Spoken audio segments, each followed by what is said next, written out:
Even. Okay, welcome everyone to the first seminar of 2021 in the Center for Research on Language Diversity. We are trialing this hybrid mode of delivery, and so first speaker this year is Hoa Do. Hoa is a PhD student, and she's conducting her research on Vietnamese as a community language in Australia. So her topic today is parental attitudes and family language policy. Thank you, James. First of all, I'd like to thank you so much to everyone who are here on campus and those of you who are attending from home. I'm very honored to try this mode of presentation first this year, and I hope that whether you are here on campus or you are attending from home, you will have the same experience. And I hope that in today's presentation, I will receive a lot of constructive feedback and comments from you on my ongoing project. So as James introduced, I'm doing my PhD and I look at Vietnamese as the community language here in Australia.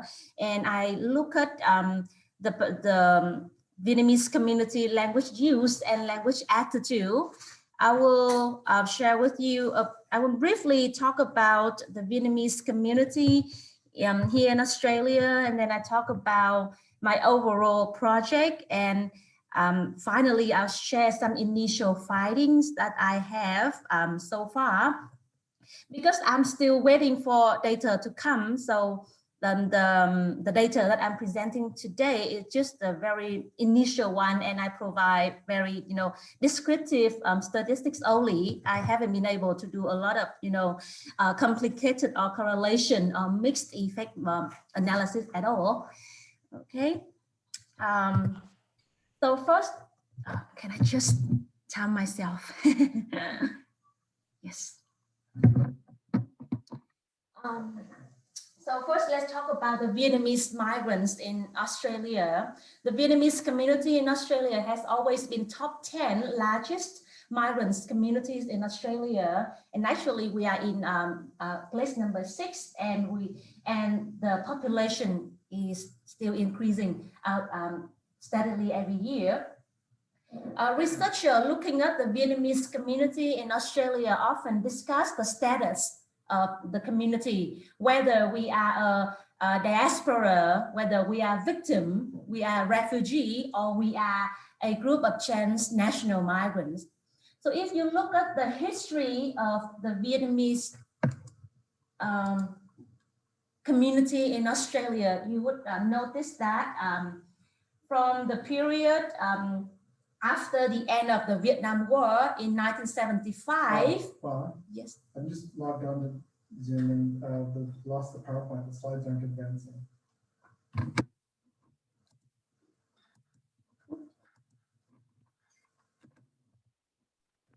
Coming back? It's coming back, right? No. No.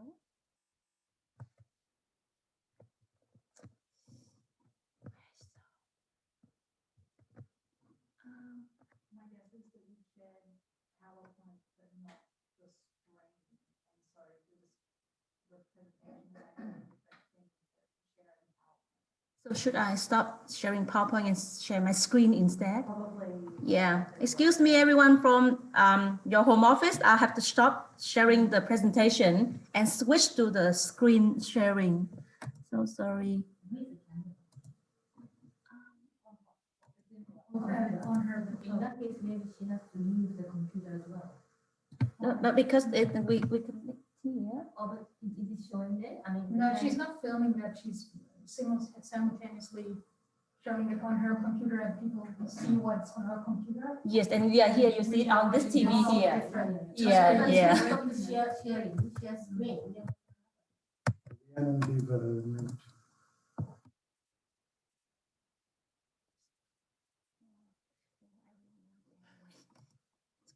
Can you see the slide moving? Yes, right? Yeah. Yes, great. Yeah. So sorry for the technical problems. Everyone has been there, right? But we have something else today. So I was talking about the history of the Vietnamese community in Australia, and the first generation of Vietnamese here in Australia start in 1975 after the end of the Vietnam War, and from the 1990s with the mass exodus of both people migrating from Vietnam to Australia. So if we just look at the numbers here, then it is understandable that people would claim that the Vietnamese diaspora in Australia is the largest refugee community. And we even have a victim status in the fact that the first generation had to escape from Vietnam from the consequences of the war and other aftermath. And in their discourse about their homeland, they refer a lot about how they are connected to their home country. So that is the traditional and a little bit overgeneralized overview of all overseas Vietnamese in the world as well as in Australia. However, this traditional view can be challenged if we look more closely at the ancestry of the migrants here. So reports from the Department of Home Affairs from the most recent census show that 19.5% of Vietnamese people here are of Chinese ancestry. So they are Chinese Vietnamese, not just Vietnamese. So to those Chinese Vietnamese who had also flee Vietnam to Australia, their notion of homeland is highly likely to differ from that Vietnamese. And secondly, in the past 20 years, thanks to Australia migration program, there has been a fundamental change in the composition, the makeup of the Vietnamese community in Australia. As you can see on the screen here, in the in 5 most recent financial year, there are more and more skilled migrants entering Australia, and people relocating from Vietnam to Australia as refugee or on humanitarian visa is really minor, just less than 5 or 6 cases per year. Another structural change is seen in the number of international students, Vietnamese international students studying across all sectors in Australia. In 2018, there are almost 30,000 Vietnamese students studying here. Even though they are here on a temporary visa and they may come back to Vietnam, some 20% stay after graduation, and some seek different pathway for permanent residency. So taking all those factors into consideration, I believe that it is safe to say that the Vietnamese community here in Australia is a growing transnational migrant community with some diasporic moments, diasporic session in their history, particularly back in the early year after the first generation arrived here in Australia. I think that analyzing the status of this the Vietnamese community is highly relevant to my studies on language attitudes and language use, because knowing their status can reveal their attitudes toward culture, toward homeland, toward identity, and that will in turn directly influences their language use and language attitude when they are here. So what are key features of the Vietnamese migrant in Australia? First of all, there is a very strong sense of identity and ethnicity. It's very important to them and to their children to know that they are of Vietnamese ethnicity. However, the connection to home country measured by the number of visits back and forth between Vietnam and Australia and Vietnam is not very strong. And a very important point is the inter-group division. So there are differences and division within the community, which can be seen in the kind of division between diasporic migrants, the first generation, and the newer wave of migration of migrants like international students and skilled migrants. and the division between North and South due to the war. So a lot of the first generation migrants from Vietnam, they are from the South, and they have a kind of anti-communism mindset. So these two are the division within the community. I have some like, when I talk to my participants and I talk to some of my friends, they share some stories where they were discriminated because they are international students and they speak a northern accent, not a southern accent. My housemate, he once looked for a job in a restaurant here, right in Preston Market. So he came in one day speaking in Vietnamese in a northern accent. Excuse me, miss, I'm looking for a job.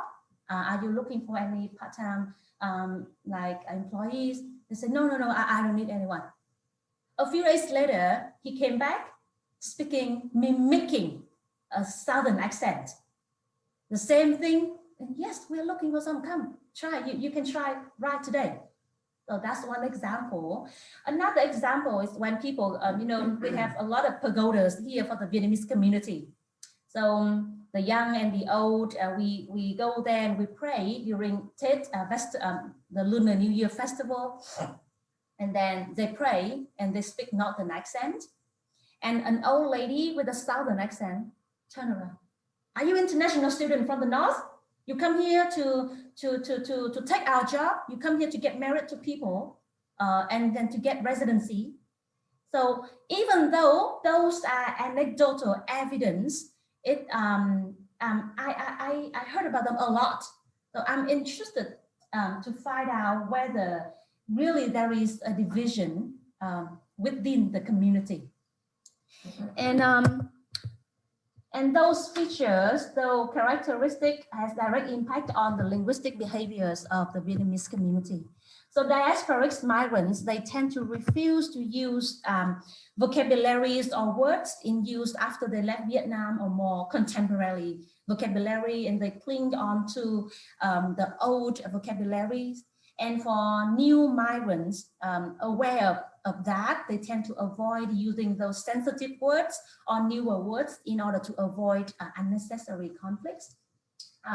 So that is what has been written about the Vietnamese community, the conflicts, and how that impact the language use. Now, with the appearance of skilled migrants and changes in the community, and I believe that we can have a more comprehensive look if we look at skilled migrants as well, not just looking at the first or the second generation living here in Australia. Now I'd like to move on to talk about Vietnamese as a community language. There are many features about our language, but I will talk about the three main features here, which are also topics that has been extensively researched.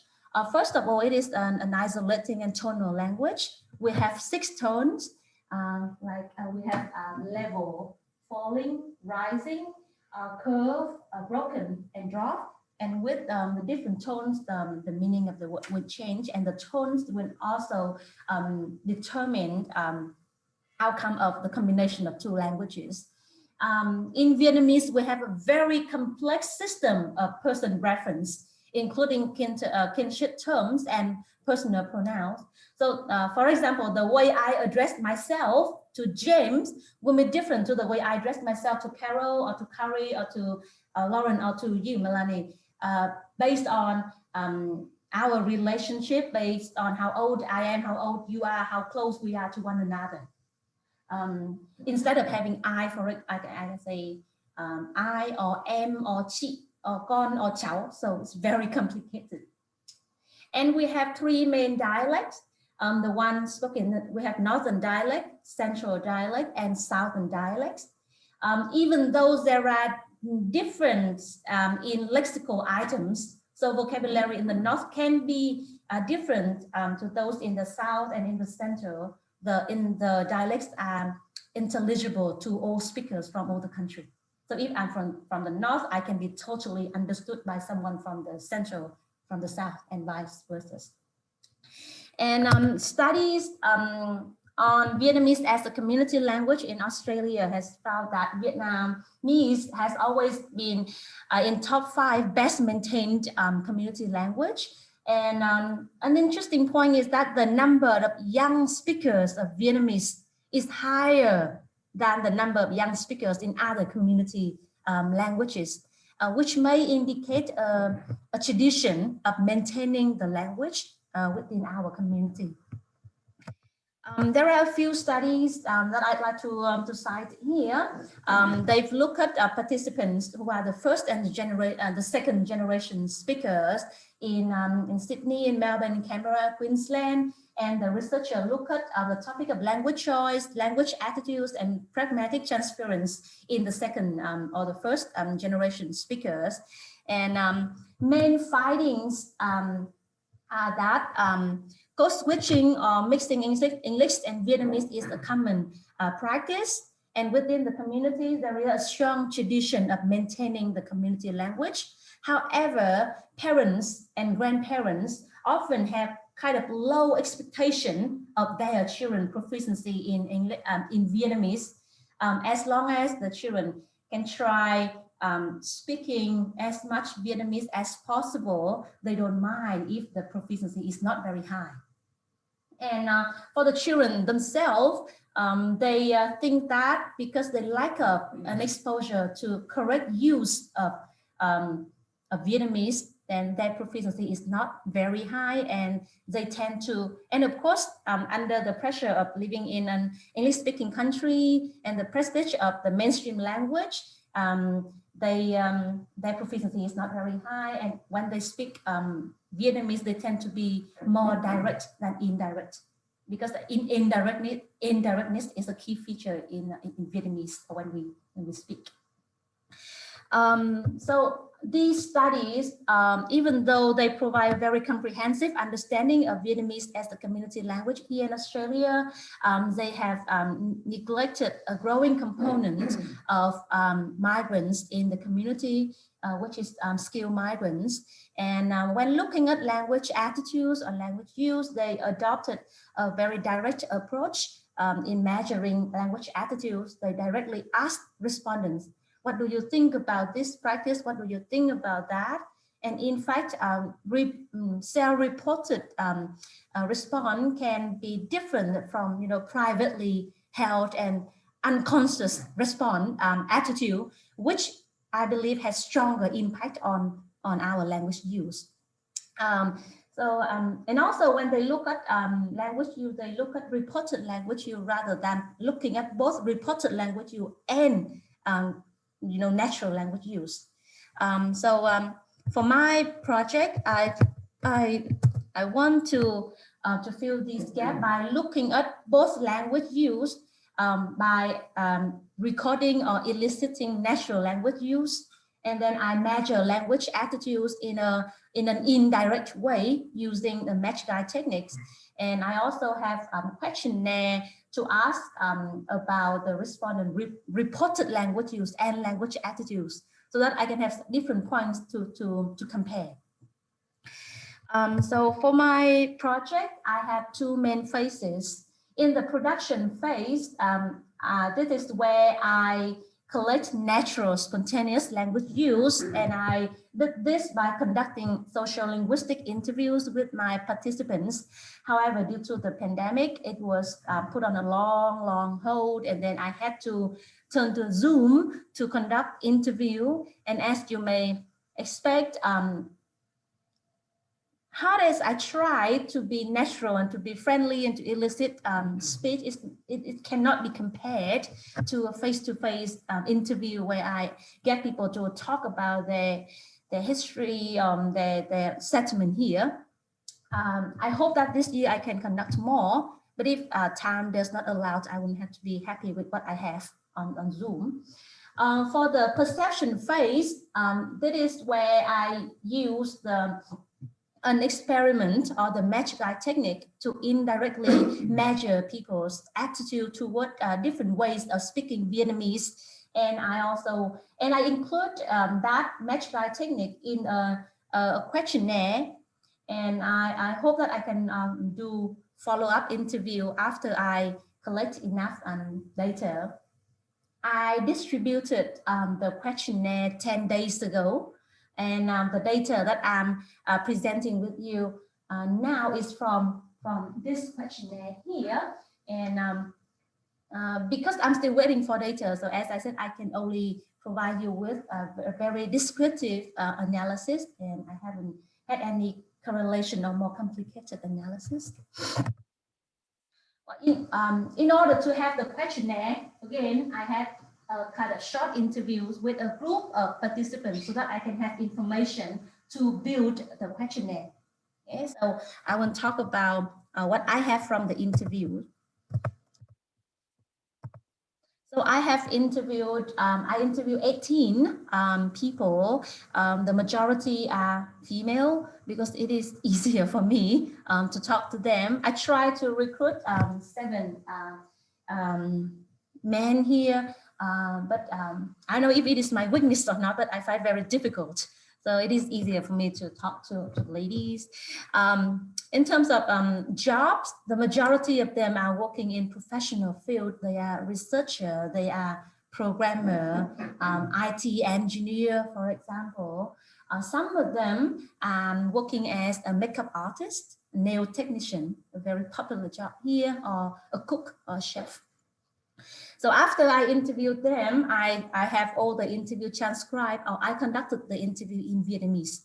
And I transcribed everything, and I used NVivo to code, and some main themes emerged after I looked at the 18 interviews.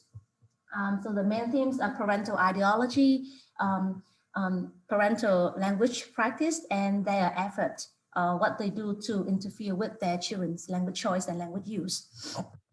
In parental ideology, the participants talk a lot about their identity, and again, what they talk about being aware of who you are, whether you that you are Vietnamese, or you are Vietnamese Australian, or you are Australian, and that they put a strong emphasis on maintaining the Vietnamese-ness or avoid losing your root even when you are here. They also talk about maintaining the community or the heritage language. However, parents' attitude are kind of very and flexible. On the one hand, they are aware, they know about the benefits of being bilingual or being multilingual for their children, so they can have better cognitive development, they have better job opportunities, for example. At the same time, they feel that, okay, we are living in an English-speaking country, so my children may not have a lot of environment to speak the language. So I feel that there are two competing beliefs here regarding a bilingual, multilingual mindset and a monolingual mindset. I think I need more data from the questionnaire and from follow-up interview to really confirm this, but this is what I found from the interview. Regarding language practice, parents try to speak like almost all Vietnamese at home with their children to set an example for their children, and they do not mind very much if their children respond in English or mixed English with Vietnamese. And I think it is related to the fact that they have very flexible attitude toward maintaining the language. Regarding efforts to maintain the language, parents talk a lot about being an example for their children to look at, so they themselves will speak Vietnamese as much as they can, they also mentioned sending their children to Vietnamese language school or Saturday school. But at this point here, again, participants' ideas vary. Some praised language school as a good place where children can not only learn Vietnamese, but meet other Vietnamese children to practice Vietnamese. But others, again, talk about the fact that Vietnamese language schools are often run and taught by those from the first generation, by those who speak a Southern accent, who use old vocabulary, and they do not want that for their children. So that's what I found regarding language, Vietnamese language school and language maintenance. So from the data here, I built up my questionnaire.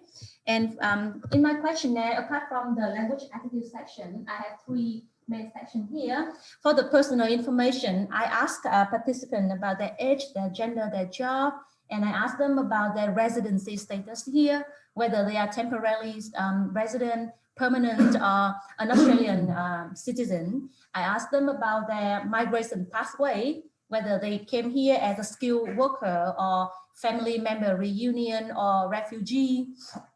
I also asked them about their motivation to come here to Australia. So I hope that responses to those questions can help me either confirm or deny my earlier argument that the Vietnamese community here are a transnational community rather than a diasporic community. I also asked them about their language views. So I asked them which dialect they speak, the North, the Central, or the South, or a mixed dialect, their language choice and situation, like what language they use most at home, at work, with friends, reading, updating news and reading books. And if they have children, they will answer 8 more items about their belief about their children bonding with Vietnam, their children's proficiency in Vietnamese, and what they do to maintain the language for their children. And what I have so far is, not so far, to the day I prepared the slide, I have 86 respondents, and the majority of them are in this age group, 35 to 44 years old. I hope I can have more here. And here, because here they are the first generation speaker, the both people, and here they are like international students. So if I can recruit more here and here, I can have a more comprehensive picture. And in order to do so, I really have to go to their community rather than relying on online, invitation or distribution. Again, the majority of respondents are female. I don't know why, because maybe my network, I have a lot of female friends, and in their network, again, a lot of female friends. So I have 77% are female. So I need to fix these biases by going to the community more. And the same thing here for their migration pathway, the majority of skilled migrants. So yeah, I will have to recruit more. Now also on to the main points here, I have some very general findings and descriptive findings regarding parents' ideology, regarding ethnicity and identity. So for this one here, my children identify themselves as a Vietnamese ethnicity. It is very important for parents, and there is a strong degree of agreement among parents regarding this. And so this echoes what I found in the interview. That is a strong sense of identity and ethnicity is very important to parents. Knowledge about homeland and self-identification. Knowledge about homeland and self-identification here is very important too. And when it comes to connection with Vietnam measured by visit to the home country here, parents' attitude vary. With the standard deviation is 1.12 compared to 0.78 or 0.85. So parents' ideas tend to vary when it comes to visiting Vietnam as a way to maintain the bonding with the home country. And to them, what is more important is that their children here have strong bond with family members back in Vietnam. They have certain knowledge about their home country, and they know that they are Vietnamese. In terms of maintaining Vietnamese as a community language, then maintaining Vietnamese as a way to communicate with family members back home for homebound communication, again, is very, very important, almost extremely important. So it is closely related to the previous finding about family bonding and language maintained in order to communicate with family members back home. When it comes to communication with Vietnamese member here in the community, again, parents' attitude vary quite a lot, and the mean here is kind of not as high as with family communication with family members. So so what I can see is that again, regarding communication with the Vietnamese community here, and particularly with senior members, then parents have very different ideas. Language mixing English and Vietnamese is something unavoidable. So I asked them about I asked them questions to measure their attitude toward linguistic purism. And in this statement here, my children speak Vietnamese as much to preserve the purity of Vietnamese.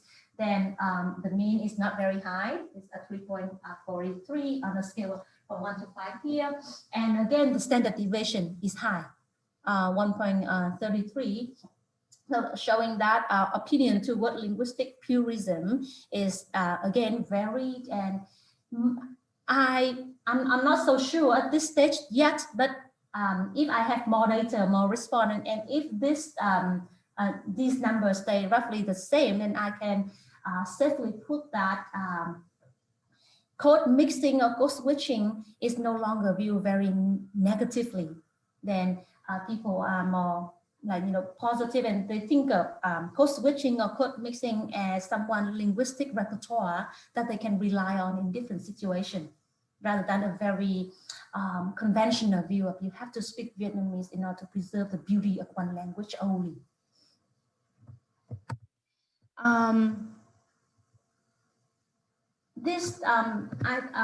I'd like to talk about this one here because it relates to the point I found in the interview. I asked them to share the importance they attach to sending their children or their children attending Vietnamese language school. Then attending Vietnamese school is not as important as other ways to maintain the language. And again, participants' idea vary a lot. And later on, when I asked them about sending my children to physical Vietnamese school or sending children to online Vietnamese school, then the online one is more favored. You may think that is because of the pandemic. It is easier to send your children to online classes, but also one fact is that most of the online classes are run by younger generation, and because they are younger, they tend to be of the newer wave of migration, like skilled migration. So I think that may be part of the reason. I'm not so sure yet at this stage, but that's what I'm thinking. And I hope that with more data, I can confirm this. This is almost the last one that I'd like to share. This is about the frequency of mixing English or Vietnamese at home, or the language choice at home. As you remember, Vietnamese is always in top 5 best maintained language. And here, when I asked them to rate the frequency of using English or Vietnamese, so when both parents and children speak English, or both parents and children speak Vietnamese, or when parents speak Vietnamese, children respond in English or in Vietnamese, or in a mixture of English and Vietnamese, I have this number here.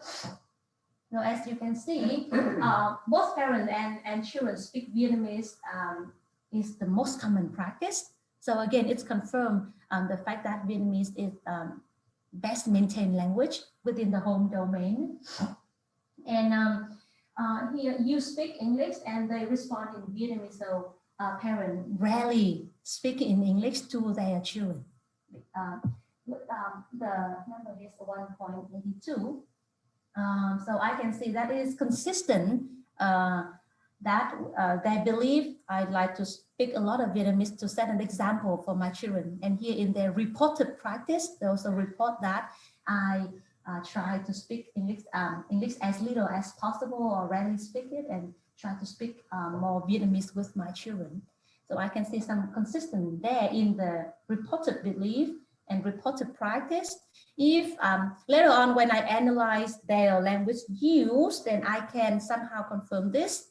Of course, I don't have access to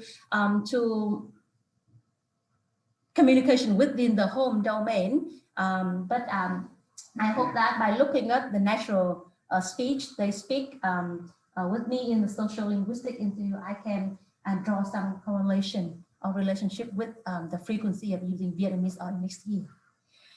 Okay. So, yeah. So here are some ways that parents, again, some ways that parents use to maximize their children speaking Vietnamese. So reminding children to speak English is what they mentioned.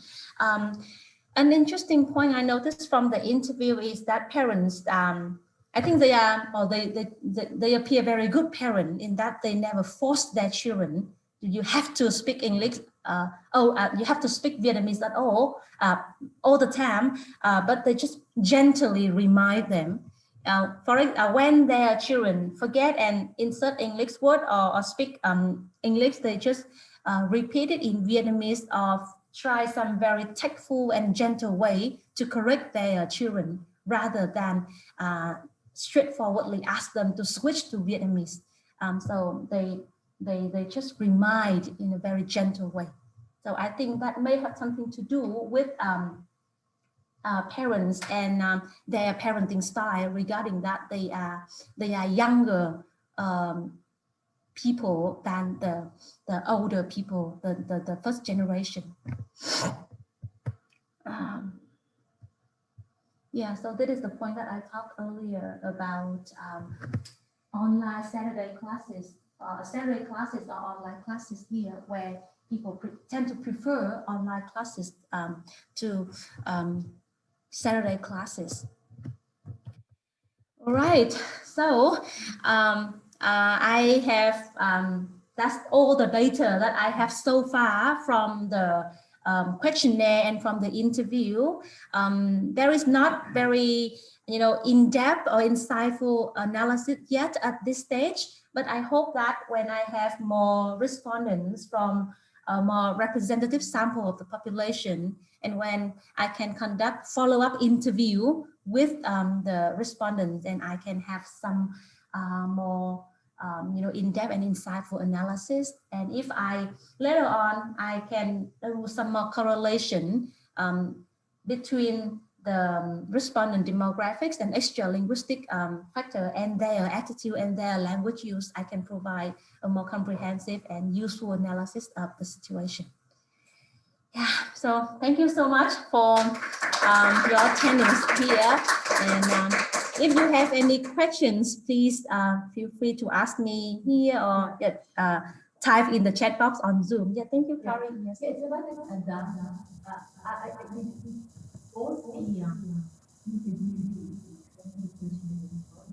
Are they all married? That's a very good point. Okay, so hold on, Hoa. Yes. Speaking from home, if someone's going to come and discuss something or ask a question and they are in the room, then they need to come up and stand next to your laptop so that we can hear them as clearly as we have heard you. Hello, everyone. I just asked a question.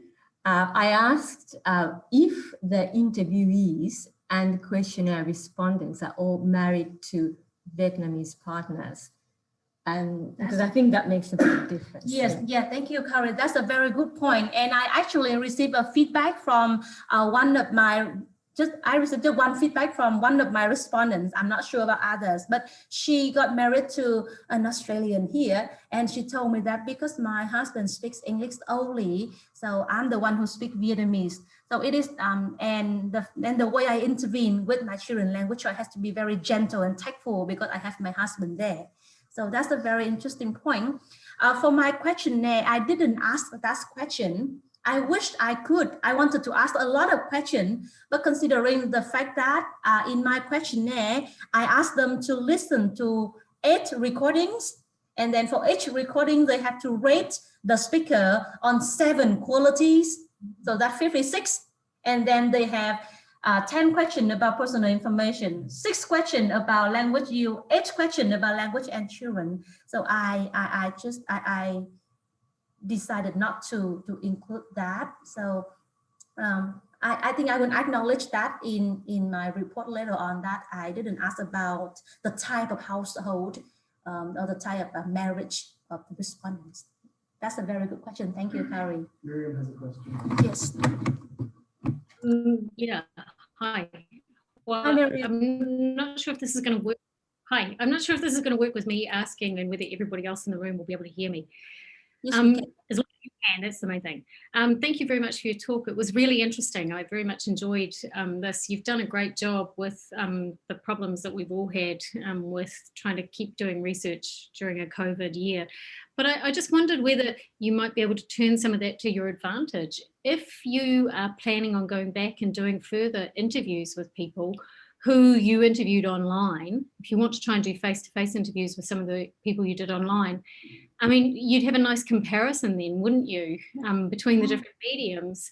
And, you know, you might have, you know, sort of different levels of formality that you could use to try and investigate some of the features that you're interested in. Or, you know, if things have to keep happening online, maybe you could get some of the people who your participants who know each other to have conversations, record conversations between themselves online and use that as a comparison within the same medium, but with a different addressee. Anyway, I think you've done a great job, and you've got some interesting results already. It looks like, I was thinking as you were talking about your data, oh, well, we've got a family language rather than a community language, but then you threw in the data on people's preference for online classes, which kind of runs counter to that. So yeah, I'll be interested to see what you come up with next. Yeah, it'll be really good.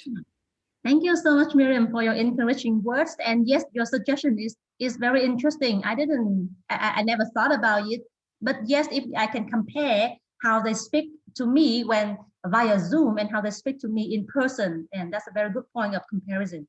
Yeah, I will do that. Thank you so much, Miriam. Yes, Carol. Yeah, hello everyone. I have a question about generally the language maintenance aspect. I read in Klein a year ago something that, as you said, the language maintenance is highest in the Vietnamese immigrant group in Australia. But he claimed one of the reasons is largely that it's so different to English, whereas in comparison, like my mother tongue Germans tend to adjust way faster because the languages are more similar.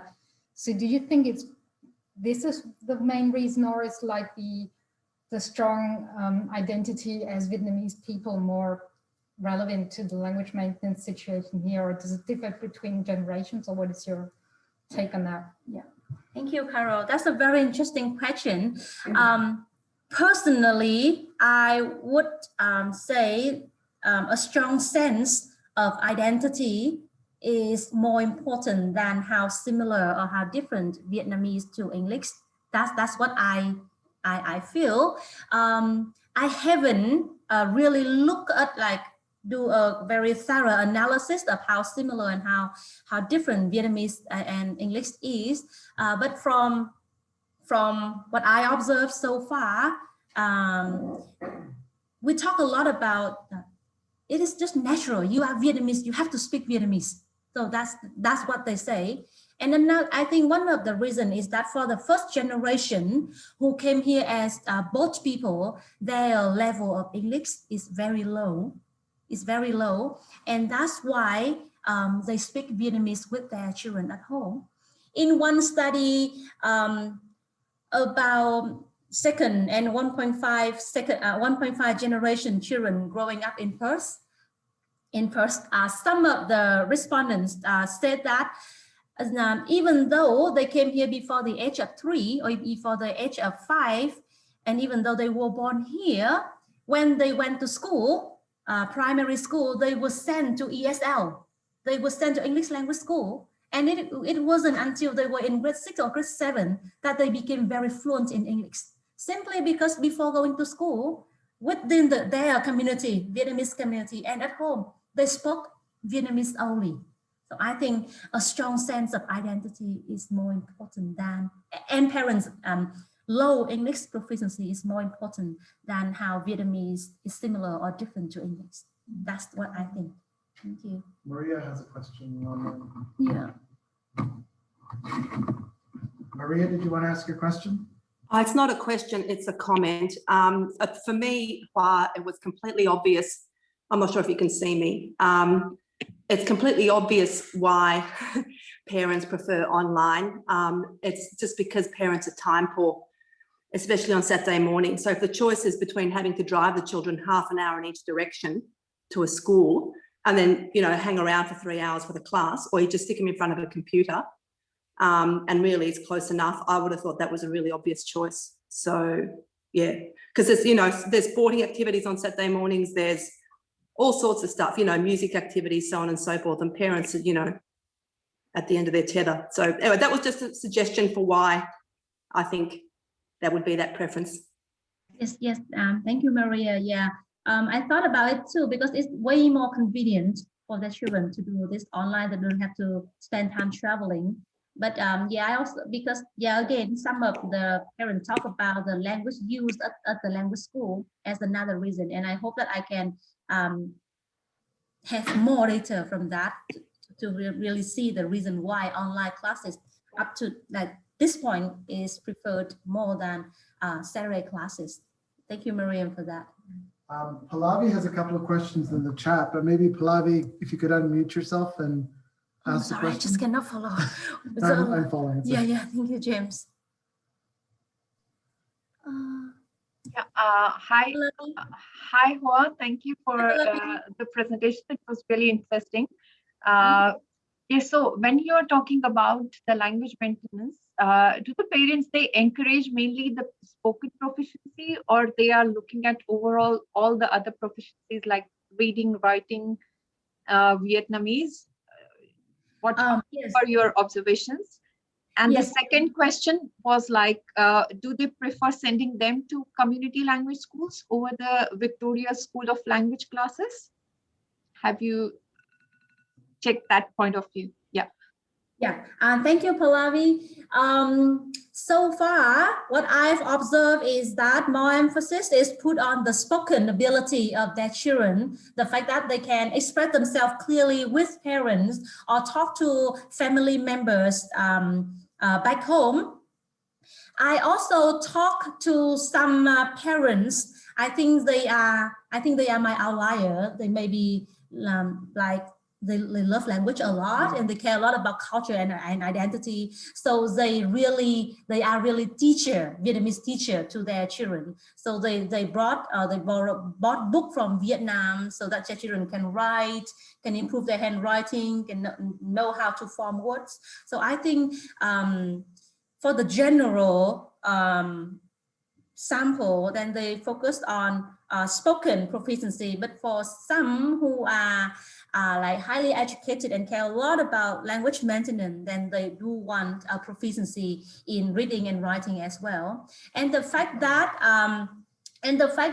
in some primary school here in Victoria, they have bilingual program, like in Footscray Primary School, they used to have a bilingual Vietnamese bilingual program for children there, and I think still people care about proficiency in reading and writing as well. But unfortunately, that Vietnamese bilingual program this year is removed, and an Italian bilingual program is adopted at that school. Yeah. I hope that answers your first question, Pallavi. Regarding the second question here, I asked the participants about Saturday language school, and from my definition, Saturday language school can be community language school organized by the church during the weekend, or it can be official classes run by like private language school, and the VSL. I didn't really draw a line between the two, and I put them in the same group. So I didn't really categorize which one is community, which one is language school.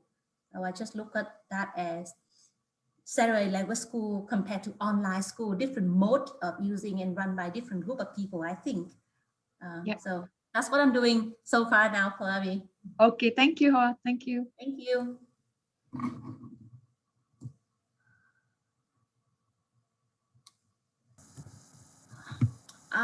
Do you have any other questions for me? Very shortly, I don't think I have to come in front for that. Are all your participants first generation Vietnamese, no matter at what time they migrated, or are some second generation, like some first generations who were refugees might have already had children and send their children to Vietnamese school? Not sure. Let me go back here. So here, for the migration pathway, the majority of my respondents so far are from this group, skill stream, meaning that they were born and grew up in Vietnam and they migrated here as skilled workers. Okay, so they're not first generation in terms like both people, but they will be the first generation of Vietnam of skilled migrants. I don't know, but they are not the first of the old in the past.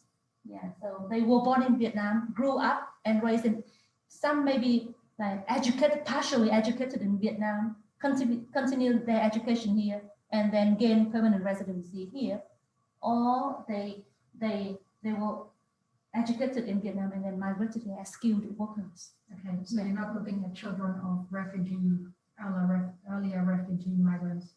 I will. I hope I can have more, as I told you earlier. So if the majority are in this age group, so if I have more from this group, the first generation, or from here, then I can have a complete picture. Yeah. So I don't limit the access to the questionnaire to anyone. Just they answer the questions that I know who they are, where they were born, how old are they, for example. Yeah. But yes, I think I care more about first generation, whether they are both people or skilled migrants, that rather than those who are born here, Australian born. I care more about Vietnam born migrants. Yeah. Thank you, Carol. Yes. Yeah. I just wondered if you could tell us a bit more about this mixed guise technique for match guys for determining sort of language attitudes in a kind of indirect way. Yes, yes. Thank you, Mila. It is a very long part, and that's why I didn't include it in the present, but I did prepare it here, so I would unhide it. Yeah, I hide it here. Match guy. What is it? So it looks like this. So this is what it looks like for a match guy technique. This is the recording of a person speaking, and the recording here, it is not 100% natural speech. So I have the original one taken from original speech, natural speech. And then because natural speech can be very long with a lot of filler and hesitant. So I have to kind of rewrite the script to make it shorter. And then I trained some talker. So this is the suggested script, this is the topic, and that is the way it was spoken. I'd like you don't have to copy the original one, but speak it as naturally as you can. And then I tested that version for authenticity, for sound quality, and for naturalness. And then I have the best I can have. So that is this one here. And then for each speaker, each talker, I have a little 7 attitudes, 7 qualities here. And listener will listen to the speaker and rate the speaker on a range of quality here. And I say, I find this speaker very knowledgeable, organized, all along the scale here. These 7 adjectives come from 3 dimensions of the speaker evaluation paradigm. The first dimension is status. it is often about how educated and how knowledgeable someone is. The second dimension is about social attractiveness. It is often about how friendly someone sounds, how approachable someone sounds. And the third one is called dynamism. It is about how about someone who is appear very confident or energetic to you. And I have these 7 taken from the literature as well as from the interview that I conducted, so that I can have more, Vietnamese culture specific adjective to my group of participants rather than borrowing from studies in other communities. Yeah. So it is indirect because the listener doesn't know what on what basis, on what linguistic feature that they are measuring or they are evaluating the speaker. And so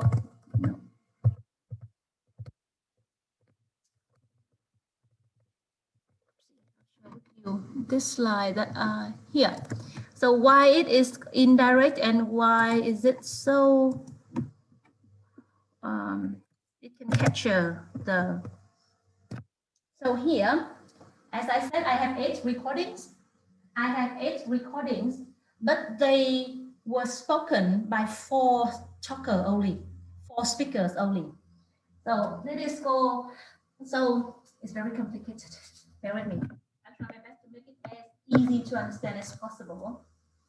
So I have 8 sentences spoken by 4 speakers. Each speaker will say 2 sentences.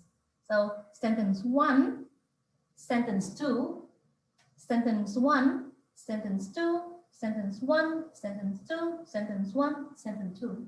And they are all different. Okay? Sentence 1 in Vietnamese only. Sentence 2 by the same speaker includes some English item. Okay? The same thing for 3 other speakers. So 8 sentences here are semantically different. And I piloted that, and the listener didn't tell that they are the same. They don't recognize, okay? Because highly likely because the semantic content are different. Earlier, I tried another design. I tried, okay, they are still the same one, but this one and this one are the same sentence.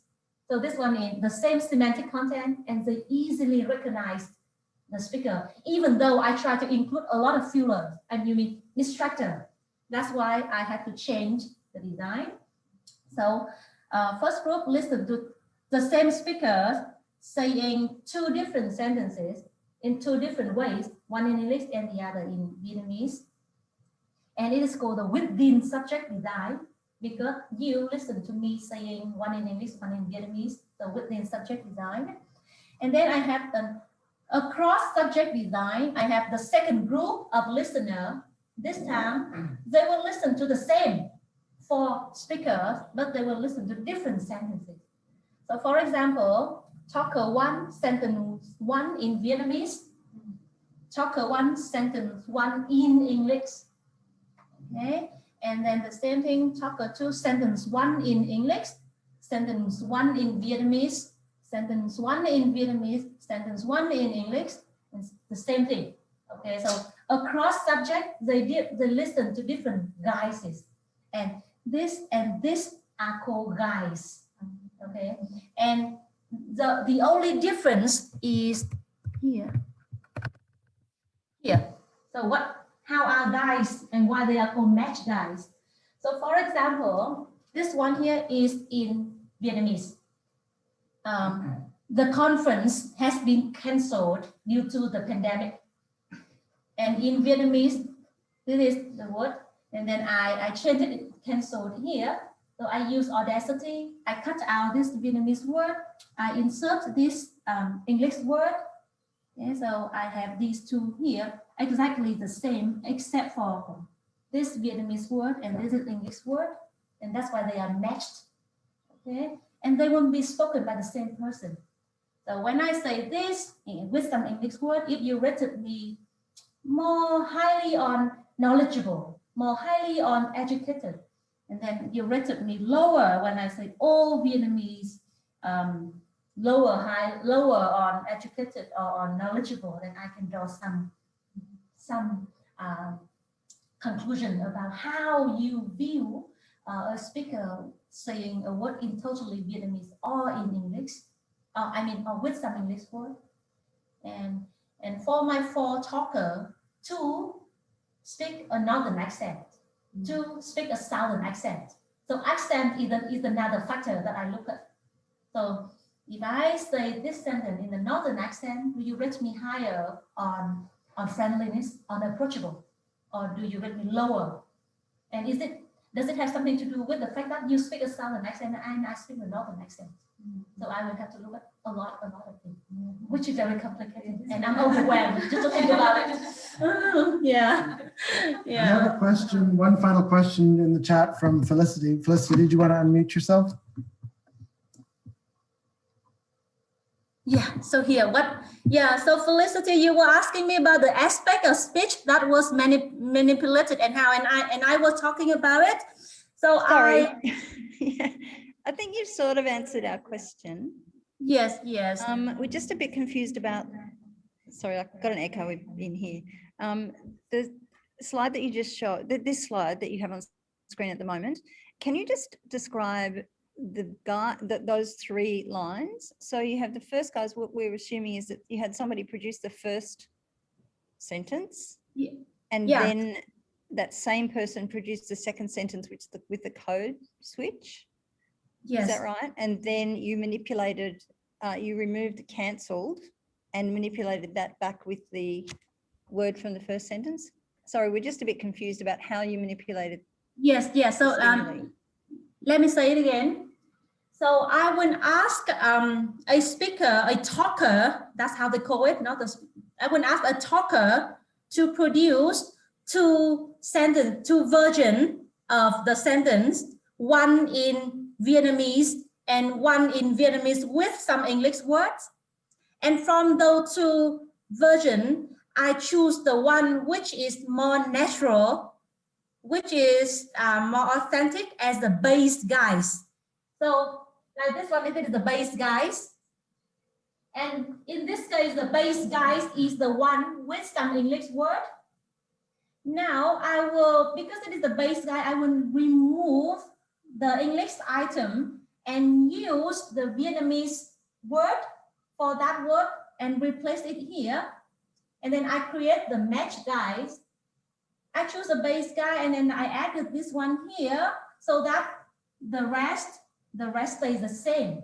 Because even though the same speaker saying the same there may be difference depending on when you say it, if you say the first or second. So I need to choose a base one. And from that base one, I develop a match guys of that base guys. So the base guys and the match guy are identical in terms of all other phonetic features except for the lexical that I replaced, whether it is English or Vietnamese. Is that anything clearer to you? Yeah, it's a little bit clearer. I'm still confused about how you made a decision about which was the base guys. So I will listen and I rely on my own ears to decide the base guy at this stage,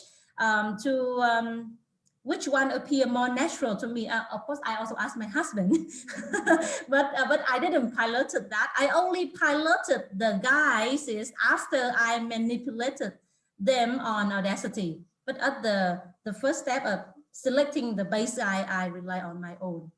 Okay, thank you. Thank you. Yeah, thank you, Felicity. If you want me to explain more, and then just like drop me an email, or we can meet sometimes that I can explain it to you more clearly and when I'm less anxious. Now I'm very nervous. Thank you very much for the explanation. Yeah. Okay, so Thanks, everyone. I think this has been a successful event, a successful mixed event with people asking questions from all over the place, both in the room and I think everyone has been able to hear everyone else. So that I hope has been good for everyone. I just wanted to mention before we give our last thanks to Hoa that our next seminar will be in 3 weeks on the 15th of April. It will be at the special time of 4 p.m. Melbourne time, which will be Australian Eastern Standard Time by then, because daylight saving